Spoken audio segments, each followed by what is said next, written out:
Alerta en el mar de China Oriental. Los bombarderos chinos avanzaban en formación perfecta rumbo al Pacífico Occidental, y a cientos de kilómetros, sin emitir una sola señal, dos cazas japoneses ya habían trazado su intercepción. Cuando las tripulaciones lo comprendieron, la sorpresa ya estaba servida. A las 7:42 hora local, 4 bombarderos estratégicos chinos, con capacidad nuclear, cruzaban el estrecho entre el continente y el archipiélago japonés, escoltados por cazas pesados. La misión era una patrulla de largo alcance, rutinaria en apariencia, diseñada para enviar un mensaje político claro en medio de tensiones crecientes en la región. Todo parecía bajo control. Radares activos, formación cerrada, comunicaciones estables. Pero en la guerra aérea moderna, la rutina puede ser la antesala de la humillación.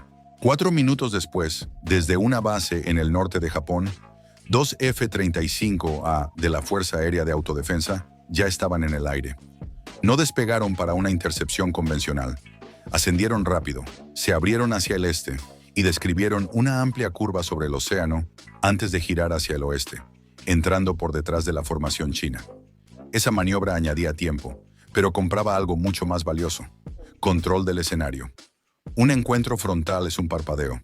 Más de 1000 kilómetros por hora de cierre. Segundos para verse, segundos para cruzarse. Desde la cola, la historia cambia. La velocidad relativa cae. El tiempo se multiplica. Y lo más importante, el radar del bombardero está optimizado para mirar hacia adelante.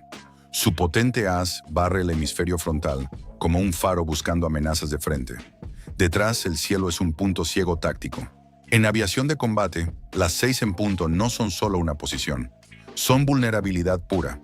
Es el lugar donde no puedes mirar sin girar todo el avión. Y girar significa perder estabilidad, perder eficiencia, perder formación. Los F-35 lo sabían. No se trataba de ser más rápidos, ni de volar más alto.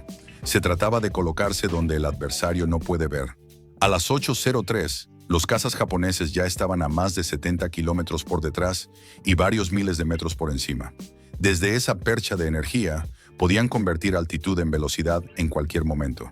Si los bombarderos picaban, ellos cerrarían distancia. Si ascendían, perderían velocidad y quedarían más expuestos. Si aceleraban, el margen de combustible japonés igualaba la jugada. No había salida limpia, solo opciones que complicaban el problema. En las cabinas chinas, los receptores de alerta permanecían en silencio, sin picos, sin tonos de amenaza. Sus radares seguían barriendo el frente con disciplina matemática. Para los instrumentos, el espacio aéreo estaba despejado. Y cuando la electrónica dice que todo está bien, la mente humana tiende a creerlo. Pero mientras los bombarderos miraban pantallas, los F-35 miraban la realidad térmica del cielo. El sistema de apertura distribuida del caza japonés envolvía el fuselaje con 6 sensores infrarrojos capaces de observar en 360 grados. No necesitaban emitir radar, no necesitaban anunciar su presencia. Desde más de 150 kilómetros, los ordenadores ya distinguían las firmas calientes de los motores chinos contra el aire frío de gran altitud. En un entorno despejado sobre el océano, el contraste lo es todo. Los grandes bombarderos, impulsados por potentes turbofanes, proyectaban columnas de calor que en infrarrojo brillaban como antorchas flotando sobre un fondo azul pálido. Cada aumento de potencia elevaba la temperatura del escape decenas de grados. Cada corrección de altitud dibujaba una variación térmica perfectamente medible. Los F-35 no solo veían aviones, veían patrones, ritmos de motor, cambios de régimen, perfiles de vuelo. A las 8:09, los dos cazas se separaron lateralmente varios kilómetros, creando ángulos distintos sobre la formación. Sus enlaces de datos fusionaban ambas imágenes en tiempo real. Lo que veía uno, lo veía el otro. 12 sensores combinados, una sola imagen táctica, y todo en silencio electrónico. Los escoltas chinos mantenían vigilancia hacia el frente, ejecutando doctrina clásica: proteger el eje de amenaza esperado. Sus radares de pulso Doppler escaneaban el espacio que históricamente había sido el más peligroso. Pero el enemigo no estaba allí.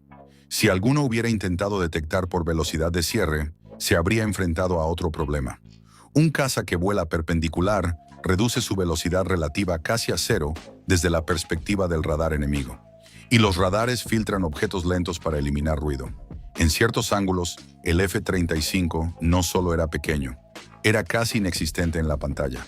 Las computadoras japonesas ya calculaban soluciones de tiro teóricas, para misiles aire-aire de largo alcance. No era una guerra real, pero si lo hubiera sido, cada bombardero habría estado dentro de parámetros de derribo antes de saber que estaba siendo seguido. En combate aéreo, quien ve primero, decide primero, y quien decide primero suele ganar. A las 8:12, el líder japonés activó su radar AESA durante apenas 2 segundos. Dentro de las cabinas chinas, las alarmas estallaron. Tonos agudos, indicadores parpadeando, señal inequívoca de que un radar avanzado los había iluminado.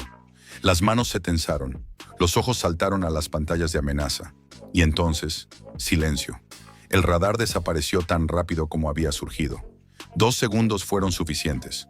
Un radar de barrido electrónico activo puede concentrar energía en un punto específico, obtener distancia, velocidad y rumbo con precisión quirúrgica y apagarse antes de que el adversario pueda triangular su posición.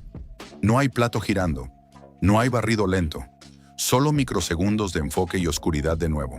Los escoltas chinos reaccionaron por instinto, aumentando potencia, intentando buscar el origen de la emisión.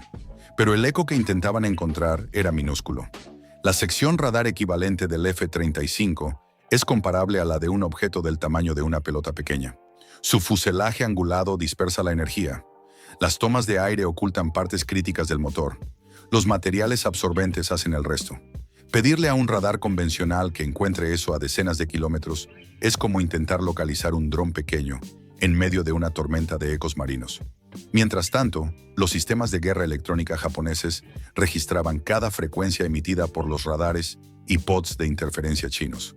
Ancho de pulso, ritmo de repetición, cambios de modo. Todo quedaba archivado para futuras bibliotecas de inteligencia. Cada reacción defensiva estaba siendo estudiada. A las 8:15, los F-35 descendieron suavemente hasta rango visual. Se deslizaron hasta colocarse a unos 600 metros del ala derecha del bombardero líder. Solo entonces las tripulaciones chinas vieron materializarse las siluetas grises, limpias y anguladas, apareciendo donde segundos antes había cielo vacío. Sin aviso radar previo, sin detección clara, simplemente estaban allí. Los escoltas podían verlos con sus ojos, pero sus radares seguían luchando por fijar un enganche estable. El contraste era desconcertante. Contacto visual firme, bloqueo electrónico inestable. La tecnología de quinta generación no solo cambia la distancia del combate, cambia la psicología. El líder japonés transmitió por la frecuencia internacional de emergencia, solicitando identificación y declarando la proximidad al espacio aéreo bajo vigilancia. No hubo respuesta. Procedimiento estándar. Admitir contacto habría sido reconocer que habían sido rastreados sin detectarlo. Durante los siguientes minutos, los cazas japoneses alternaron posiciones alrededor de la formación, documentando ángulos laterales, cuartos traseros y cola directa. Cada aspecto ofrecía datos distintos sobre firmas térmicas y retornos radar. Cada maniobra china, un ligero ascenso, una reducción de potencia, quedaba registrada. En tierra, analistas seguían la transmisión en tiempo real a través del enlace táctico. Lo que para los bombarderos era una simple patrulla, para Japón era una mina de información estratégica. En un momento, uno de los escoltas chinos cambió de modo de radar, activando un patrón de salto de frecuencia poco habitual. Los sistemas japoneses lo capturaron al instante. Una mejora tecnológica que quizá pretendía mantenerse discreta, acababa de ser expuesta en pleno vuelo. Cuando los bombarderos finalmente iniciaron su giro de regreso, los F-35 no se separaron de inmediato. Mantuvieron la escolta visible durante varios minutos más, dejando claro que la invisibilidad había sido una elección, no una limitación. Solo al acercarse al límite del espacio aéreo bajo control chino, los cazas japoneses se abrieron en silencio, ascendiendo y alejándose hacia el este. No hubo disparos, no hubo misiles, pero la lección estaba dada.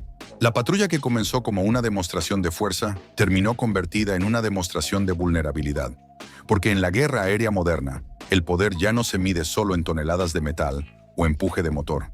Se mide en información, en sensores, en quién controla la narrativa del cielo sin que el otro siquiera lo note. Y ese día, sobre el mar de China Oriental, alguien volaba convencido de que dominaba el espacio, mientras otro ya lo había convertido en un aula de inteligencia avanzada sin disparar una sola bala.